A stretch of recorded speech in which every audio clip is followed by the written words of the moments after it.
नमस्कार मित्रों, स्वागत है आपका एक बार फिर से मेरे YouTube चैनल में जिसका नाम हिंदुस्तान है।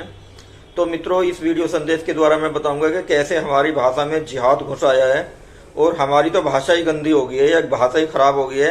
और दिन प्रतिदिन हम अपने वार्तालाप में बहुत सारे जिहादी शब्दों का इस्तेमाल करते हैं, जो कि किताब का वर्ड है, आसमानी किताब का वर्ड है। अब आसमानी किताब कौन सी है वो आपको सबको पता है।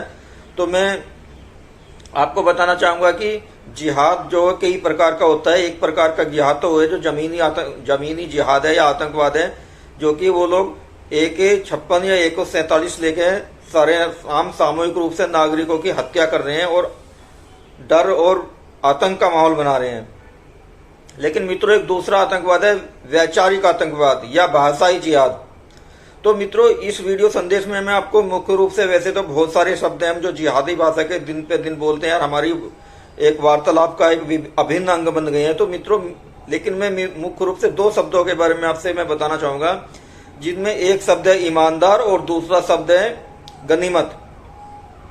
तो मित्रों, पहले मैं आपको ईमानदार शब्द के बारे में बताना चाहूंगा। तो मित्रों, ईमानदार जो शब्द है ये ईमान है। ईमान शब्द जो है किताब का वर्ड है, आसमानी किताब का वर्ड है, 786 वालों की किताब का वर्ड है, का शब्द है, जिसमें कहा जाता है कि जो ईमान लाए। ईमान लाए का मतलब जो 786 वाले बने या कहिए कि मुस्लिम बने, तो उनके लिए ईमान है। अब ईमान का मतलब ये है कि जो मुस्लिम बने। तो अगर जयपाल के लिए कहा जा रहा है कि भाई ईमानदार है, तो मतलब जयपाल तो मुसलमान नहीं है। तो इसलिए जब भी आप कभी बोलें तो एक दूसरे को ईमान वाला ना बोलें, क्योंकि ईमान वाले का मतलब होता है ईमानदार, मुसलमान। और इस शब्द का देखिए अर्थ देखिए कि यदि एक व्यक्ति पहले से ही अपने आप को ईमानदार बोल रहा है, ईमान वाला बोल रहा है, तो इसका मतलब उसने दूसरे पक्ष को पहले से ही बेईमान ठहरा दिया है। मतलब यदि मैं कहता हूं कि मैं ईमानदार हूं, तो इसका मतलब जिससे मैं बात कर रहा हूं इसका मतलब वो बेईमान है।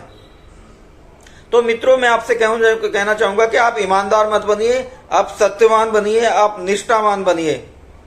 ये इसके पर्यायवाची या हिंदू शब्द हैं। तो मित्रों, दूसरा शब्द आता है गनीमत। जैसे कि आपने अक्सर सुना होगा, अरे वो तो छत से गिरने ही वाला था या गिर ही रहा था, कि वो तो गनीमत रही कि मैं पहुंच गया और मैंने उसको बचा लिया। या जैसे कि वो तो पुल से स्लिप होकर गिरने ही वाला था, वो पानी में डूब जाता, वो तो गनीमत रही कि मैं वहां समय पे पहुंच गया और मैंने उसको बचा लिया। या अरे वो तो दम तोड़ देता इलाज के अभाव में या उपचार के अभाव में, वो तो गनीमत रही कि डॉक्टर समय पे पहुंच गया। तो मित्रों, ये गनीमत क्या है? तो मित्रों, ये गनीमत आसमानी किताब का शब्द होता है, यानी कि ये कुरान का शब्द है। और गनीमत का वहां पे शाब्दिक करते लूट का माल।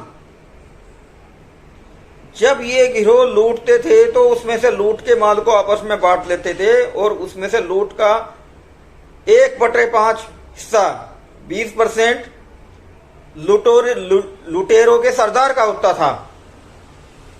तो जो उस लूट का माल है लूट का माल जो लूटा जाता था उसको बोलते थे गनीमत का माल।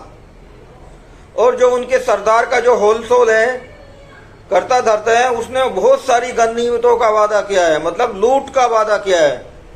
तो मित्रों, ये गनीमत जो वर्ड आप जोड़ते हैं कि वो तो गनीमत रही वो बच गया, या वो तो गनीमत रही कि मैं समय पर पहुंच गया, मैंने उसको बचा लिया। तो ये गनीमत मतलब लूट का माल। तो इसमें लूट का माल कहाँ फिट होता है? वो तो आप ये कहिए कि वो तो भाई समय पे पहुंच गया, मैं उसको बचा लिया। तो ये गनीमत के माल को शब्द को यूज मत करिए। आप कहिए कि वो तो सौभाग्य रहा या समय अच्छा था कि मैं समय पे पहुंच गया और मैंने उसको बचा लिया। आप ये मत कहिए कि वो तो गनीमत रही कि मैंने उसको बचा लिया या मैं समय पहुंच गया। गनीमत मतलब लूट का माल। तो मित्रों, इन दो शब्दों को मैंने जो वैचारिक जिहाद या वैचारिक भाषा से हमारी भाषा का अंग बन गए हैं, इनके बारे में मैंने आपको सावधान करने का प्रयास किया है। वैसे तो और बहुत सारे शब्द हैं, लेकिन वीडियो संदेश उससे लंबा हो जाएगा और मेरा जो वीडियो बनाने का जो उद्देश्य है वो निरर्थक हो जाएगा। तो मित्रों, ईमानदार या ईमान और गनीमत, इन दो शब्दों का असली अर्थ बताते हुए मैंने आपको पूर्ण प्रयास किया है कि मैं इन शब्दों का अर्थ आपको सही तरह से समझाऊं। तो मित्रों, ये वीडियो संदेश इन दो शब्दों का अर्थ बताते हुए आपको कैसा लगा कृपया कमेंट बॉक्स में आप मेरे को बताइएगा बस। और साथ ही मेरी आपसे विनती है कि जो भी मित्र मेरे इस वीडियो संदेश को देख रहे हैं कृपया करके मेरे यूट्यूब चैनल हिंदुस्तान को सब्सक्राइब कर दीजिए और साथ ही नोटिफिकेशन के लिए बेल आइकन को दबाना ना भूलें। तो मित्रों, मैं मिलता हूं आपसे एक नई वीडियो के साथ, एक नए संदेश के साथ। तब तक के लिए आपको मेरा जय हिंद, भारत माता की जय।